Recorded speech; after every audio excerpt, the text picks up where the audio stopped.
لك الحمد يا الله والصلاة والسلام عليك يا رسول اللہ۔ برکتیں لے کے آتا ہے ماہ سیام، ماہ رمضان کی عظمت پہ لاکھوں سلام۔ ماہ رمضان المبارک تاریخ اسلام کے اعتبار سے بڑا منفرد اور ممتاز مہینہ ہے۔ ماہ رمضان کی فضیلت و برتریت و اہمیت اور ماہ رمضان میں اجر و ثواب بہت زیادہ بڑھا دیا جاتا ہے۔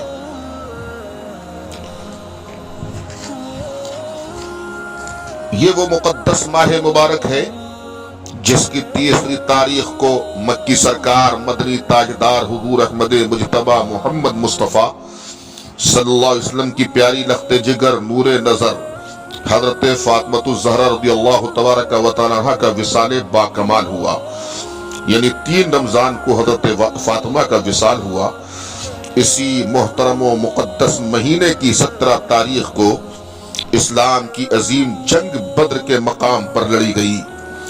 اسی ماہ مبارک میں پیارے آقا صلی اللہ علیہ وسلم کی غمگسار وفا شعار رفیق حیات ملکہ عرب جناب سیدہ خدیجہ الکبریٰ رضی اللہ تبارک و تعالی عنہا کا وصال با کمال ہوا۔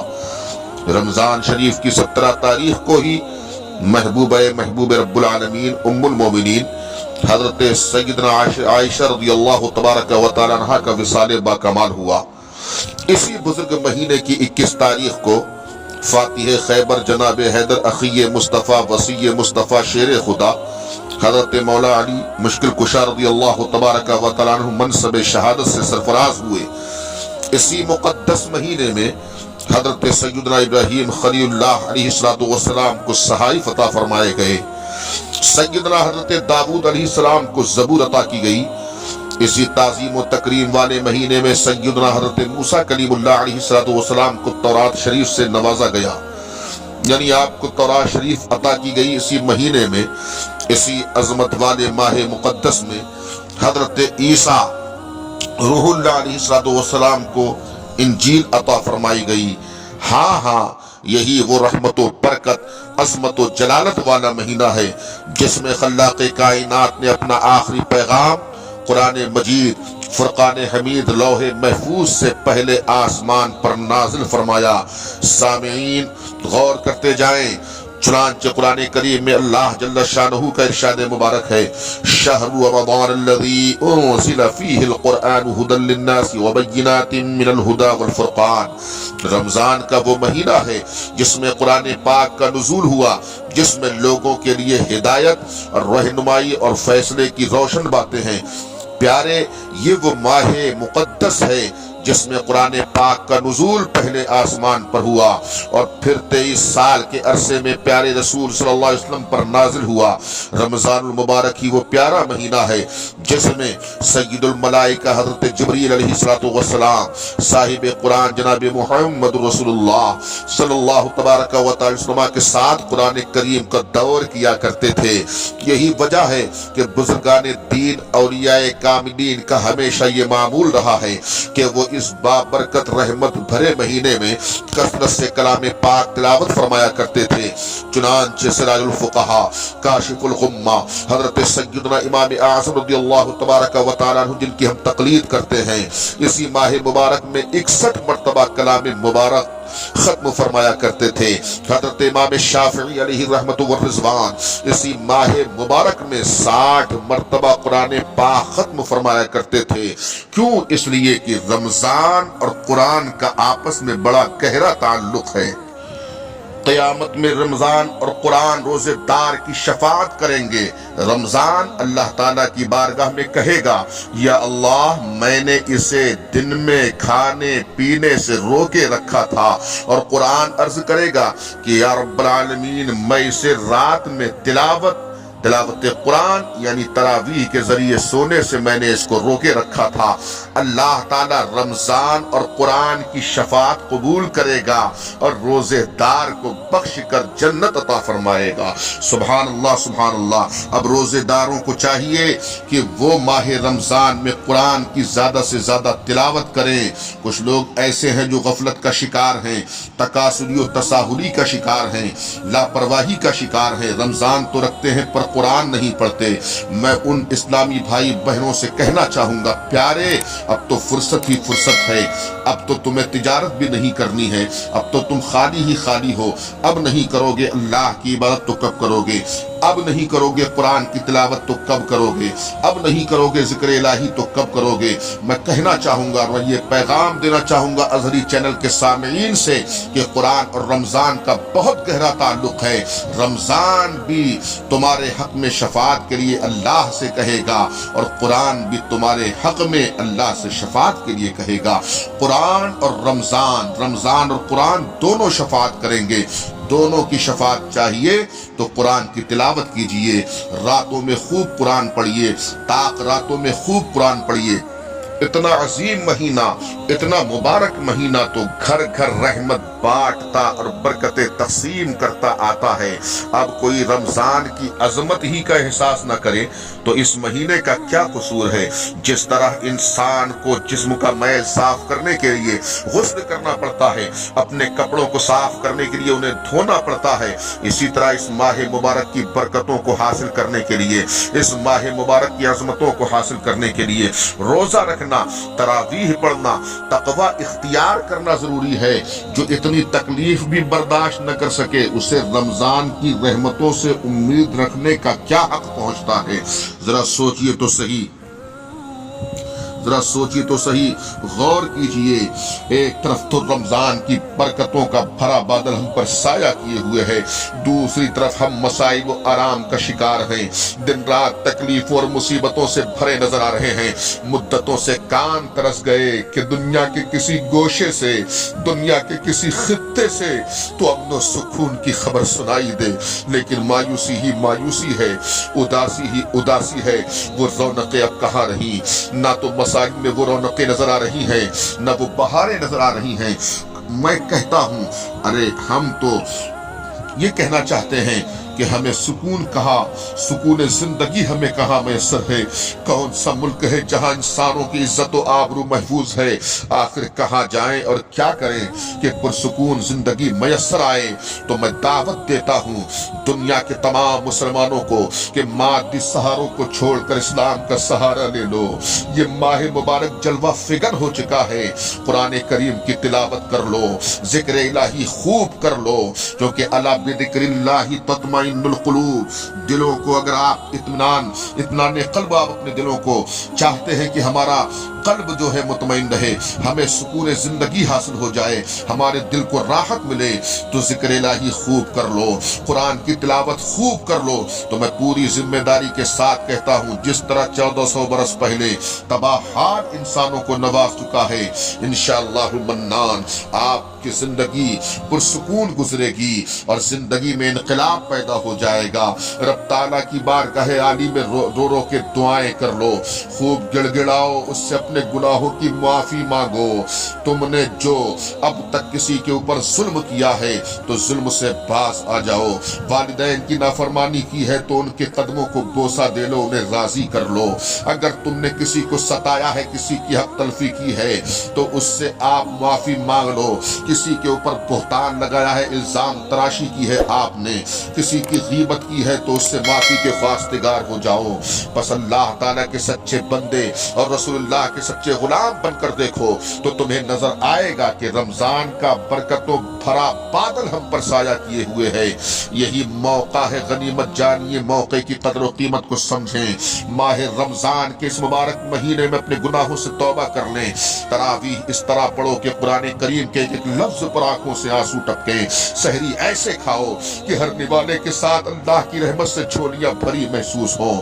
وقت بوقت افطار دعائیں کرو، اللہ دعاؤں کو قبول فرماتا ہے۔ افطار کے وقت روزے داروں کی دعائیں قبول ہوتی ہیں۔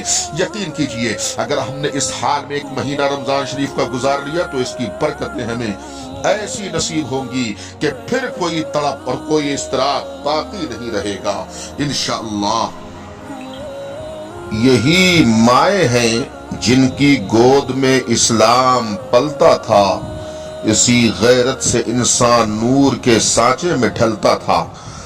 آج ہمیں خصوصی طور سے ملکہ عرب، زوجہ حبیب کبریا، سیدہ طیبہ طاہرہ حضرت خدیجۃ الکبریٰ رضی اللہ تبارک و تعالی عنہا کی سیرت طیبہ پر مختصر روشنی ڈالنا ہے، اس لیے کہ اسی ماہ رمضان مبارک کی 10 تاریخ کو حضرت سیدہ کا وصال باکمال ہوا۔ اسی مناسبت سے حضرت خدیجۃ الکبریٰ کی سیرت طیبہ پر ہم کچھ بیان کریں گے، آپ حضرات اس کو سماعت کریں۔ شہنشاہ عرب و عجم، نور مجسم، لامع النور، شافع یوم النشور، جناب محمد رسول اللہ صلی اللہ تبارک و تعالی علیہ وسلم کی 11 ازواج مطہرات ہیں جن پر تمام مؤرخین کا اتفاق ہے۔ سب سے پہلی بیوی حضرت خدیجۃ الکبریٰ، حضرت سودا، حضرت عائشہ، حضرت حفصہ، حضرت ام سلمہ، حضرت ام حبیبہ، حضرت زینب بنت جہش، حضرت زینب بنت خزیمہ، حضرت میمونہ، حضرت جویریہ، حضرت صفیہ، یہ سب کی سب سرکار کی ازواج پاک ہیں اور تمام امت کی مائیں ہیں جن کو تمام دنیا کی عورتوں میں اعزاز و شرف ملا ہے کہ انہیں بستر نبوت پر سونا نصیب ہوا۔ اور یہ سب کی سب رسول گرامی وقار صلی اللہ علیہ وسلم کی محبت اور سرکار کی خدمت و صحبت کے انوار و برکات سے سرفراز ہوئی۔ آقا کا اتنی عورتوں سے نکاح فرمانا ہرگز اپنی نفسانی خواہشات کی بنا پر نہیں تھا۔ اس کا سب سے بڑا بین ثبوت یہ ہے کہ رسول کریم صلی اللہ علیہ وسلم کی بیویوں میں حضرت سیدہ عائشہ عفیفہ پارسہ رضی اللہ تبارک و تعالی عنہا کے سوا کوئی بھی کنواری نہیں تھی، بلکہ سب عمر دراز اور بیوہ تھی۔ حالانکہ اگر میرے آقا صلی اللہ علیہ وسلم خواہش فرماتے تو کون سی ایسی کنواری لڑکی تھی جو رسول گرامی وقار صلی اللہ علیہ وسلم سے نکاح کرنے کی آرزو نہ کرتی، مگر دربار نبوت کا تو یہ معاملہ ہے کہ شہنشاہ دو عالم صلی اللہ علیہ وسلم کا کوئی قول، فعل، کوئی اشارہ بھی ایسا نہیں ہوا جو دنیا اور دین کی بھلائی کے لیے نہ ہو۔ رسول گرامی وقار صلی اللہ علیہ وسلم نے جو کہا اور جو کیا سب دین ہی کے لیے کیا، بلکہ رسول گرامی وقار صلی اللہ علیہ وسلم نے جو کیا اور کہا وہی دین ہے، بلکہ آپ صلی اللہ علیہ وسلم کی ذات معظم ہی مجسم دین ہے۔ پیارے آقا صلی اللہ تبارک و تعالی وسلم کی سب سے پہلی زوجہ پاک رفیق حیات حضرت سیدہ خدیجۃ الکبریٰ ہیں۔ یہ خاندان قریش کی بہت ہی باوقار، منفرد، ممتاز خاتون ہیں۔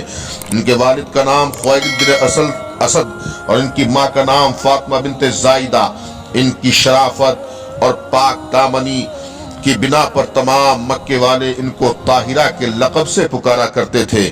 حضرت خدیجۃ الکبریٰ نے حضور صلی اللہ علیہ وسلم کے اخلاق و عادات اور سیرت و صورت کو دیکھ کر خود ہی آپ سے نکاح کی رغبت ظاہر کی، چنانچہ اشراف قریش کے مجمع میں باقاعدہ نکاح ہوا۔ یہ رسول گرامی وقار صلی اللہ علیہ وسلم کی بہت ہی جانثار اور وفاشار بیوی ہیں، اور میرے آقا صلی اللہ تبارک و تعالی علیہ وسلم کو ان سے بہت ہی بے پناہ محبت تھی۔ چنانچہ جب تک یہ زندہ رہی، جب تک حضرت سیدہ خدیجۃ الکبریٰ زندہ رہی، میرے آقا نے کسی دوسری عورت سے نکاح نہیں فرمایا۔ جب تک حضرت خدیجۃ الکبریٰ زندہ رہی، میرے آقا نے کسی اور دوسری عورت سے نکاح پسند نہیں فرمایا، اور یہ مسلسل 25 سال تک محبوب خدا کی جانثاری و خدمت گزاری کے شرف سے سرفراز رہی۔ میرے آقا صلی اللہ علیہ وسلم کو بھی ان سے اس قدر محبت تھی کہ ان کی وفات کے بعد رسول گرامی وقار صلی اللہ علیہ وسلم اپنی محبوب ترین بیوی حضرت عائشہ سے فرمایا کرتے تھے کہ خدا کی قسم خدیجہ سے بہتر مجھے کوئی بیوی نہیں ملی۔ جب سب لوگوں نے میرے ساتھ کفر کیا اس وقت وہ مجھ پر ایمان لائیں، اور جب سب لوگ مجھے جھٹلا رہے تھے اس وقت انہوں نے میری تصدیق کی، اور جس وقت کوئی شخص مجھے کوئی چیز دینے کے لیے تیار نہ تھا اس وقت خدیجہ نے مجھے اپنا سارا ساز و سامان دے دیا، اور انہی کے شکم سے اللہ تعالیٰ نے مجھے اولاد عطا فرمائی۔ سوائے حضرت ابراہیم کے جتنی اولادیں ہیں وہ سب حضرت خدیجہ الکبریٰ ہی سے ہیں۔ یہ بات بھی بالکل حق ہے، اور اسی پر سب کا اتفاق ہے، ساری امت کا اتفاق ہے کہ سب سے پہلے آقا کریم صلی اللہ علیہ وسلم کی نبوت پر حضرت خدیجہ ہی ایمان لائیں، اور ابتدائے اسلام میں جبکہ ہر طرف آپ صلی اللہ تبارک و تعالی وسلم کی مخالفت کا طوفان اٹھا ہوا تھا، ایسے خوفناک اور کٹھن وقت میں صرف ایک حضرت خدیجہ ہی کی ذات تھی جو پروانوں کی طرح حضور صلی اللہ علیہ وسلم پر قربان ہو رہی تھی، اور اتنے خطرناک اور بھیانک اوقات میں جس استقلال و استقامت و ہمت کے ساتھ انہوں نے خطرات و مصائب کا تقابل کیا، اس خصوصیت میں تمام ازواج مطہرات پر ان کو ایک ممتاز فضیلت و برتریت حاصل ہے۔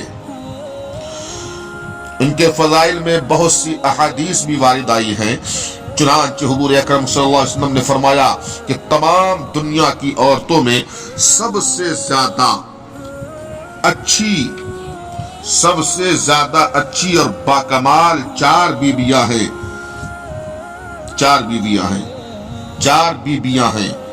ایک حضرت مریم، دوسری آسیہ فرعون کی بیوی، تیسری حضرت خدیجہ، چوتھی حضرت فاطمہ رضی اللہ تبارک و تعالی عنہا۔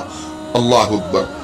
یعنی آپ سوچئے سرکار کی ازواج مطہرات 11 ہیں، اور ان 11 بیویوں میں جو سب سے پہلی بیوی حضرت خدیجہ الکبریٰ ہے، جن کا وصال باکمال 10 رمضان مبارک کو ہوا، جن کا ہم خاص طور سے ذکر جمیل کر رہے ہیں، یہی وہ حضرت خدیجہ الکبریٰ ہیں کہ ان کو یہ خصوصیت حاصل ہے کہ آقا نے فرمایا دنیا کی عورتوں میں سب سے زیادہ اچھی اور باکمال 4 بیویاں ہیں، جن کے نام ہم نے گنائے، ان میں ایک حضرت خدیجہ الکبریٰ بھی ہیں۔